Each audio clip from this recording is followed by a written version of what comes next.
Hi guys, today we can keep continuing about the topic we had yesterday, was the employment issues.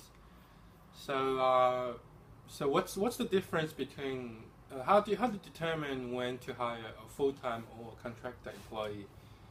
Yeah, it's always been a question.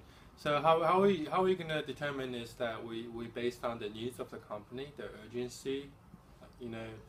So usually, generally speaking, hiring a full-time employee is the cheaper. I mean, it's more lower cost than hiring a contractor. Also, it's more stable. But contractors usually are like just contracting for probably a year or maybe 2 years. Basically, the people that hire by contractor, they were really like a very high level of skill. So usually it's a bit more costly than full time. So just basically, it's all based on the needs of the company. Yeah, sometimes they need to hire a contractor, sometimes they need to hire full time. Most of them do full time, but some of them do contractor. All right. So the next topic is we're gonna discuss how to deal with difficult employees. Say some of them they're not enthusiastic. Some of them they're pretty like lack of urgency. You know, doesn't pay attention to the details. Doesn't follow the order. You know, things like that. So we're gonna emphasize that the way of dealing with that is you don't go specifically to the person. You don't want to be too subjective. You want to be objective. So what that means is you deal with the problem, you deal with the performance.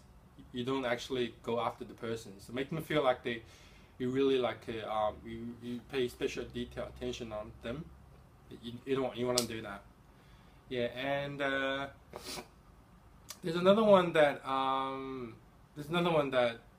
how IT manager motivate the staff.